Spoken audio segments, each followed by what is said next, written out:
Mother Teresa has always been portrayed as an icon of humility and selfless dedication to humanity. Little did the public know that the woman had been suffering in silence for decades while still smiling. Just before her death, she spoke out, only to reveal terrifying secrets.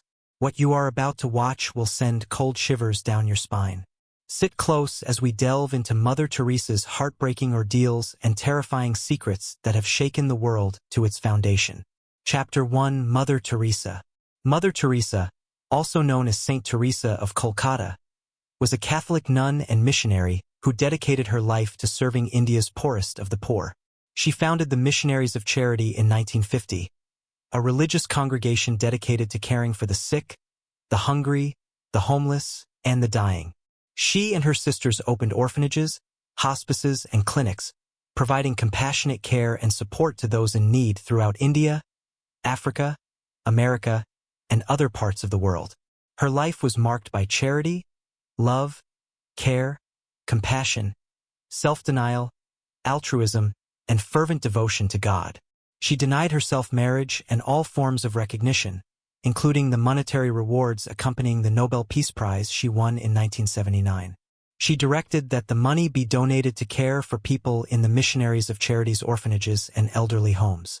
But was Mother Teresa's life always perfect, both spiritually and physically?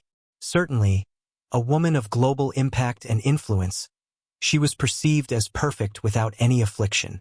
The devil has always tried to undermine people of good virtue, like Mother Teresa, by afflicting her faith, which has caused people to doubt her faith and works and question if she was flawless, as most of her writings were revealed after her death. Well, it turns out there is more to what we all knew and heard about her. What other terrifying revelations did we just find out about her? Keep watching. Mother Teresa is one of the devoted saints of the past who experienced the dark night of the soul. The dark night of the soul is a spiritual hypothesis that refers to a period of severe inner struggle, doubt, and feelings of spiritual emptiness or separation from God. It is often associated with the Spanish mystic and poet Saint John of the Cross, who wrote about his own experiences of spiritual desolation in his poem, The Dark Night. Saint Francis of Assisi, the beloved saint known for his deep love of nature, simplicity, and devotion to God, is said to have experienced his own dark night of the soul. Although historical records do not provide a detailed account of this experience, it is believed that Saint Francis experienced periods of spiritual desolation and inner struggle in his quest for a closer relationship with God. During these dark nights, Saint Francis may have felt abandoned, doubtful, or spiritually dry. He endured these challenges with faith, perseverance, and prayer, ultimately emerging from them with a deeper understanding of God's love and a stronger commitment to his spiritual path. Will it be the same with Mother Teresa? Mother Teresa's dark night of the soul refers to a period of spiritual desolation she experienced during which she felt an extreme sense of spiritual emptiness and doubt in her faith. This inner struggle lasted for decades, during which she continued her humanitarian work, despite feeling disconnected from the presence of God. Her perseverance through this profound spiritual trial has made her an enduring symbol of faith and resilience. This period of Mother Teresa's life lasted for decades and was characterized by internal struggles, hopelessness, and desolation as she grappled with doubts about God's existence, the meaning of her faith, and whether her actions were helping humanity. Her private letters and conversations with her confessors later revealed these inner turmoils and desperation. Mother Teresa died on the 5th of September 1997. Since then, new information has begun to surface concerning the details of her interior life. This information surprised and even shocked many who had lived close to her for years and thought they knew her well.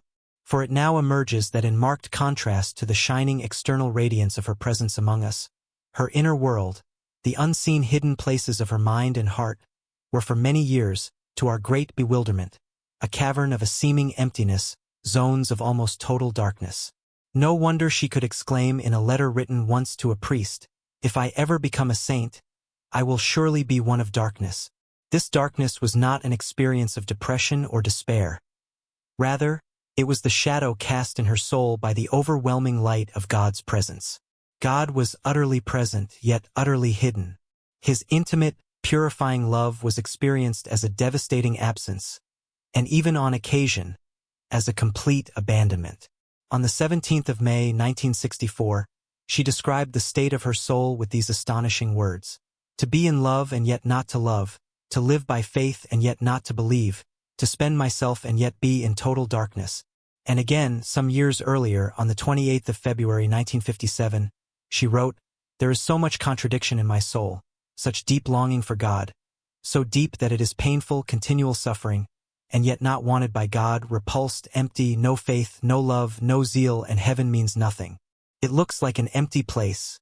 Yet this torturing longing for God, apart from the revelations concerning that night that Mother Teresa endured for so long, another remarkable secret that has come to light since she died in 1997 is a secret that she tried for years to keep hidden.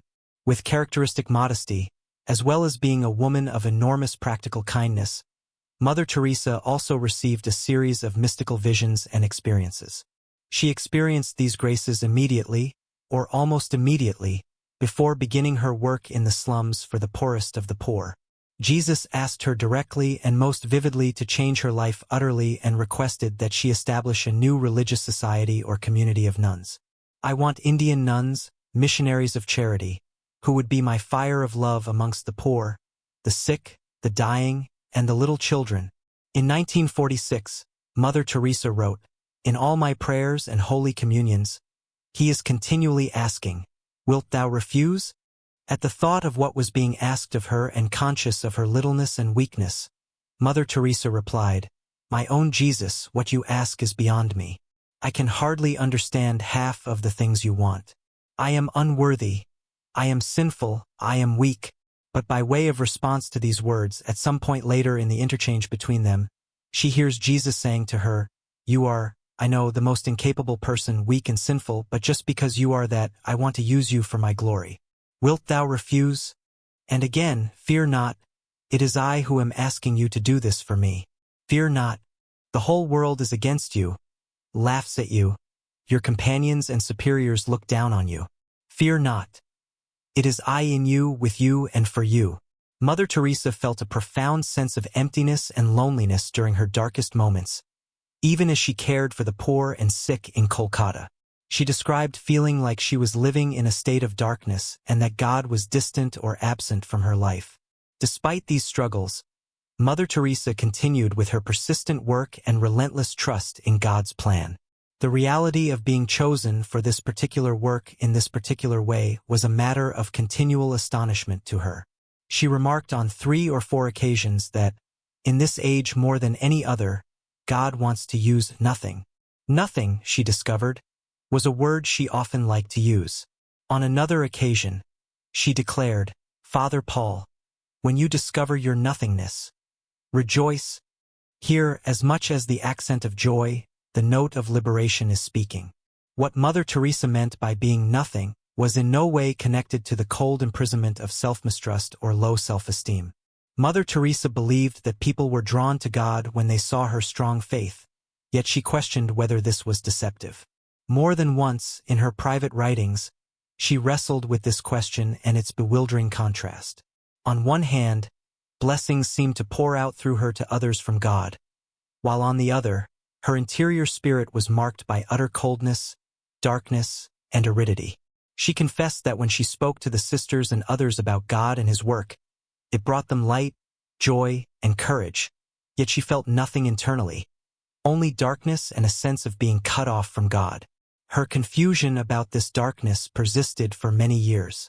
On November 8, 1961, she wrote, "I don't know what is happening to me," and earlier that same year, she expressed, "My very life seems so contradictory."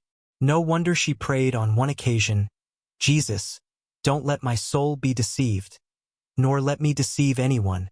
Despite this deep spiritual poverty, Mother Teresa trusted absolutely in God's love for her. She endured trials and darkness, yet she remained his little one, his spouse, and his beloved.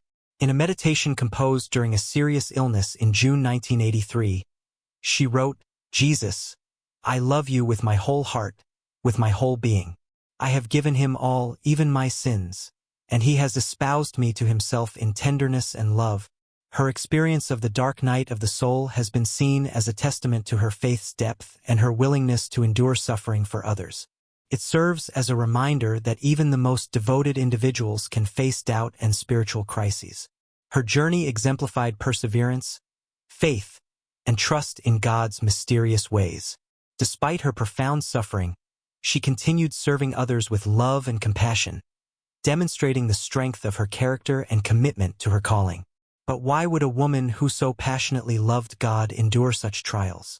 And why did her life remain subject to relentless scrutiny and controversy? Chapter 2: Controversies about Mother Teresa.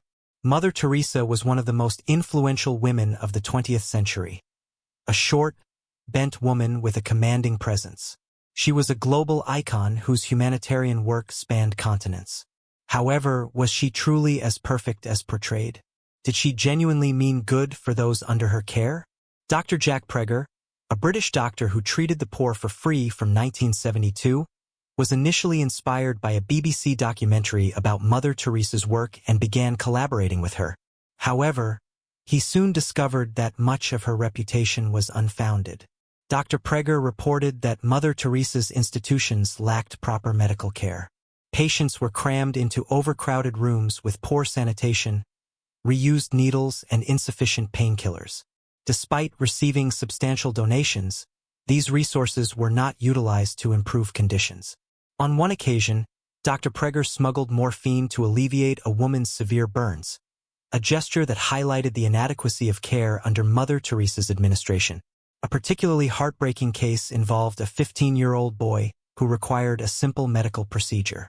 Despite having the means, Mother Teresa refused to take him to the hospital, claiming, "If we do it for one, we must do it for all." The boy's condition worsened, and he eventually died. When questioned about her unconventional methods, she stated, "We are not social workers. The work is only a means to put our love for Christ into action." Despite receiving medical supplies as donations, these were often left unused. Mary Johnson, a former missionary with 20 years of experience in Mother Teresa's organization, later revealed accounts of manipulation, exploitation, and abuse within the order. Many nuns were young, inexperienced, and from poor backgrounds, making them vulnerable. Johnson described strict rules, enforced silence, and severe punishments for minor infractions. In conclusion, while Mother Teresa's legacy as a symbol of compassion and selflessness endures, revelations about her private struggles and controversies compel us to critically examine her actions and motivations. Her complex life reminds us that even revered figures are flawed humans. Her story underscores the need for nuanced understanding of historical figures' impact on the world,